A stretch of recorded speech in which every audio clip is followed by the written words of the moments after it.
Hi guys, good morning and it's Wednesday once again. Ayan, and syempre alam nyo naman si Inday yung tindera. Si Inday yung tinderang rakitera. Ayan, it's so mainit. Medyo okay na yung pakiramdam natin kaya tuloy-tuloy na naman tayo sa pag-video, sa pagko-content. Ayan, laban lang tayo sa buhay guys. Importante ang earnings, pumapalo. Ha? Ayan, so wala nang reveal ng earnings ngayon kasi mukha tayong eng-eng. Minsan nakaka-brag ata, ewan ko. Bahala na. Basta yun. Importante mayroong pumapasok dyan. So, mag-unboxing tayo guys ng pa-order natin. Ayan, kung ano mang ang laman nito ay ating alamin. Charot. So, kukuha tayo ng gunting at ating i-open. Kararating lang nito guys, na hinatid ni Kuyang Rider. Ayan, so ito guys ay resulta ng kaka-post natin as an affiliate. So na-orderan tayo. Minsan may mga customers kasi guys na hindi nila alam kung paano mag-avail ng ganun, no. So tayo natututunan natin yung mga add to cart, check out, ganyan. So nakikita natin yung mga ano ba yung on sale ngayon, ano ba yung nakakatipid dyan, saan ba ako nakakatipid, yung lalabas ba ako or sa online na lang. But so far guys, ang trend ay sa online, and sa online hindi mo na kailangan magpainit, mamasahe, mag-check ng time kung marunong ka din naman talagang mag-order ng tamang order at nakaka-discount ka pa. So ito, naka-free shipping na to guys, itong item na to, and kakapost ay nagugustuhan niya, and she avail 2 sets. Okay, pag sinabi mong sets, ibig sabihin buy one take one to guys. So ang inavail niya 2 sets para nga naman mas matagal, mas nakakatipid. Ayan, and nakakapag-share pa siya sa kanyang mga sisterette. So ayun, tuloy-tuloy ang ating pagbukas hanggang sa ma-open natin ng ayos. Ayan, kahapon nag-post ako guys ng buyer natin ay manggagaling pa ng Japan. So, karugtong po ito ng kanyang item na gusto. Ayan, karugtong po ito. Ayan, kasi she was not able to use talaga ng sunscreen kahit nasa Japan sila. Of course, ang climate doon ay hindi naman katulad sa Pilipinas sa sobrang init. But then, may init.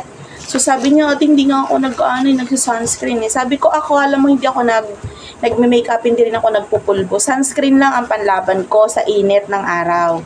Which is, hindi naman talaga ako ganun ka-front sa init ng araw. But then, kahit kasi gabi guys, dapat naka-sunscreen tayo dahil sa rays ng ilaw. So, may impact sa skin natin, lalo kapag tayo po ay nag-skincare.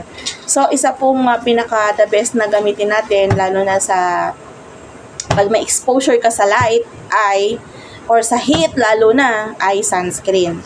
So, dahil dyan, ang nirecommend ko talaga, syempre kung ano yung ginagamit ko na alam kong the best.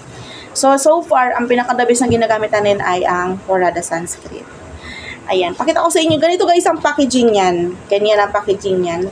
Pero ang laman po niyan ay ito po yan, nahulog. Nahulog. So, kung mapapansin niyo, ito po dalawa. Kasi buy one take one, naubos ko na po yung isa. This is an empty bottle of mine. Ayan, wala na pong laman yan. And ito po ang aking ginagamit ngayon na may laman pa. So, marami pa talaga yan lagay is laman. Ayan, hanggang dito pa siya. Hanggang dito pa yung laman yan kasi halos kaka-open lang natin. Kaya lang, sobrang init kaya medyo napapagamit tayo ng madalas. So, mayroon po yan mga instructions dito kung ano yung i-advise ng ating supplier. So, dapat susundin po natin para ma-achieve natin yung tamang paggamit at yung resulta. Yun. So, pag sinabi natin achieve, resulta po pala yun. With SPF 60 guys. Ayan. So, kayo na po ang bahala kung paano ninyo gagamitin ito, kung gaano kadalas ang minsan. Charot. Diba? Syempre doon sa exposure ninyo. But then, ako kasi, pagka nasa labas ako, na-expose ako sa heat, sa light, every 2 hours. 2 hours dapat naglalagay ka niyan. Pero, kapag dito lang naman sa loob, so maghapon na, pag naglagay ako ng like 9 p.m., dire-diretso na yon. So, diretso trabaho na tayo. Ayan. So, ito ang inabil niya guys ay 4. Ayan o 4. Kasi buy one take one ito ngayon guys. Buy one take one. So, inabil niya po ay 2 sets. So, ayan, dumating na. Ayan. And she'll be getting this guys sa pagbaba niya ng eroplano sa June. Ayan. So, naipon ko na siya dahil alam nyo guys, ito, bayad niya na to. Nag-advance payment na talaga ang lola nyo para hindi daw siya ma-hassle na pagdating niya ng airport, wala siyang peso. So, ayun. Siyempre, magpapalit pa siya ng yen. Oh, take note guys. Yen, ang pera ni Inday. Ganyan ka the best ang ating buyer. So, sobrang simple. Napaka-simple niya. Sobrang simple. Sobrang napaka-effortless, no? And she is maganda. Maganda siya guys. Yung sinasabi ko kay Sisi Melody, ito, hento ni Sisi Melody, nagagandahan ako kay Sisi ganito. Sobrang simple lang niya talaga sa buhay. Sobrang simple ng ugali. Simple manamit, simpleng mag-aura. Pero maganda. Actually, hindi nga talaga din nagme-makeup eh. Kahit nga lipstick, hindi ko siya nakikitaan. Ewan ko ba't din na bumili siya ng maraming lip tint. Kasi syempre, kailangan naman nating umaura, lalo kapag nasa Pilipinas ka, kailangan umaura ka. Diba? Ay, nako, life without lipstick is like, diba? Okay. Pero kami kasi, kami mga tipo na kahit walang lipstick, kahit walang ayos. Siguro guys, pwede kami makalabas na ako. Lumalabas ako kahit walang anik-anik. As in, hilamos lang. Ayan. Pero syempre, mas maganda talaga kapag umaura ka. Kasi, pag glamorosa ka guys, minsan, at our age, napapatigil sa atin yung tao na, uy, ano kayang gamit yung skincare? Uy, gusto ko yung lipstick niya. Maganda yung lipstick niya. Di ba napapansin ka? And it adds glamour to your life. Di ba? Na-inspired ka sa ganun. Ay, bili pa ako ng isang lipstick. Ay, bukas magli-lipstick ako ulit ng ganito kulay. Oh, ganon. Kasi na-inspired ka na, ay, napansin niya ako, ganon. Di ba? Kahit minsan hindi naman talaga tayo papansin, pero napansin ka. Yun. Yun yung kainaman, guys, na hindi ka nagpapapansin, pero napansin ka. Dahil dun sa aura mo. Alam mo, ano yan eh. Minsan ang aura ng isang tao, nakakahawa sa ibang tao yan. Diba? Na napapangiti siya, o napapangiti mo siya, ganon. Or, oy, gusto ko yung ano mo, gusto ko yung suot mo, ganyan, saan ka bumili niyan? Ayan. Gusto ko pareho tayo, ganyan. So, yun. Actually, guys, may buyer ako dito na mayroon siyang iniintay na item na parating na din naman. Parating. Kasi sabi niya, gusto ko yan. Gusto ko yung katulad sa'yo. Ibahin mo lang ang kulay. Anong kulay bang favorite mo? Sabi ko. Hindi, gusto ko ganyang favorite na kulay ko. Pero gusto ko black. Kasi sobrang laki na ng chan ko. So, gusto ko parang itatago. So, she ordered a blouse, like 2 pieces na kulay black. Magkaiba lang ng design, but black. O, yun. Dapat kasi may disiplina sa kusina, na. Nang hindi nahihirapan mamili ng damit. My gosh. Which is yun, guys, ang kahinaan ko din. Ayan. Ayun nga, dahil nagaling ako sa sakit, medyo nag-lose ako guys ng kaunti. Pero, eto na naman, bumabalik na naman ng katakawan natin. Kasi kailangan ko uminom ng gamot. Kailangan ko uminom ng gamot. I have 3 days pa para makapag-inom ng gamot. Ay, 2 days na lang pala. 2 days na lang. Ayan. So, makakaano na tayo, makakaramtsada na tayo. Meron pa akong ubo ng konti. Pero, kumbaga, kaya ko na i-handle yung sarili ko. Kaya, eto na naman tayo, back to screen na naman tayo, back na naman tayo sa pag-flex ng kahit hindi atin, back na naman tayo sa pag-vlog ng mga kung anong anak-anak dyan, and syempre, pagbabalik sa pagtitinda guys, kasi hindi talaga ako mabubuhay pag hindi ako nagtinda. Ako, halos pa lang, pati jowa ko, ibenta ko na. Joke lang. And sa mga nag-avail pala ng perfume, thank you so much. Thank you so much talaga sa inyo, guys. Isang maliit na katulad ko ang natutulungan ninyo. Actually, ano po yun, allowance po ng mga anak ko, yung ina-avail ninyo sa akin.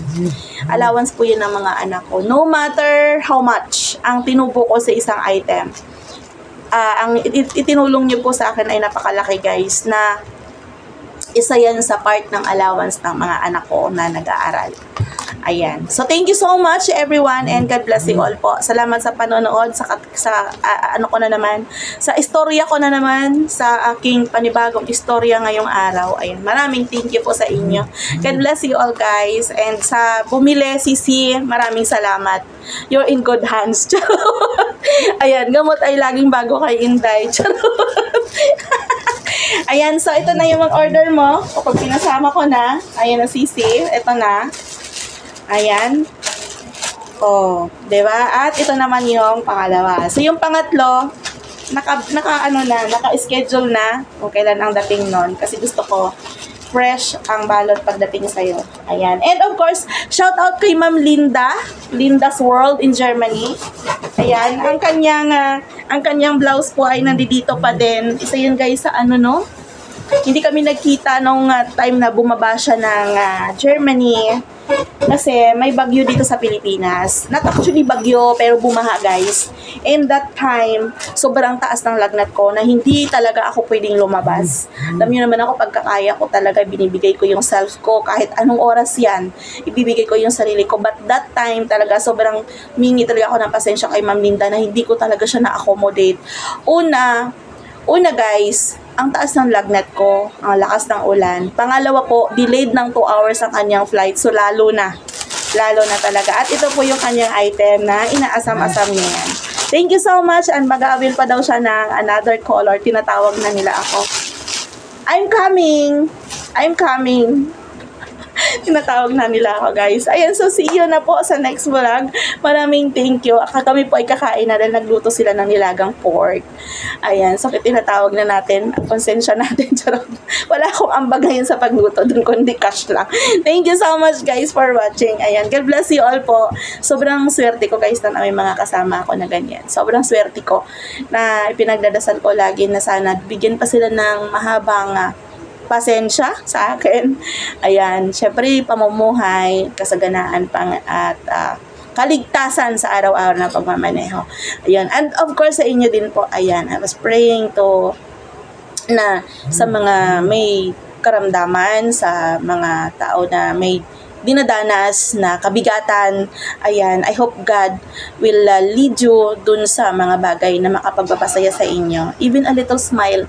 Ayan, sana nakakapagbigay po ako sa inyo ng inspirasyon, lalo na sa pagtitinda, sa mga pinahinaan ng loob na wala pong benta ganito. Tuloy ka lang. Meron nakalaan sa iyo dyan. Ang kailangan lang natin gawin ay pagsikapan, paghirapan.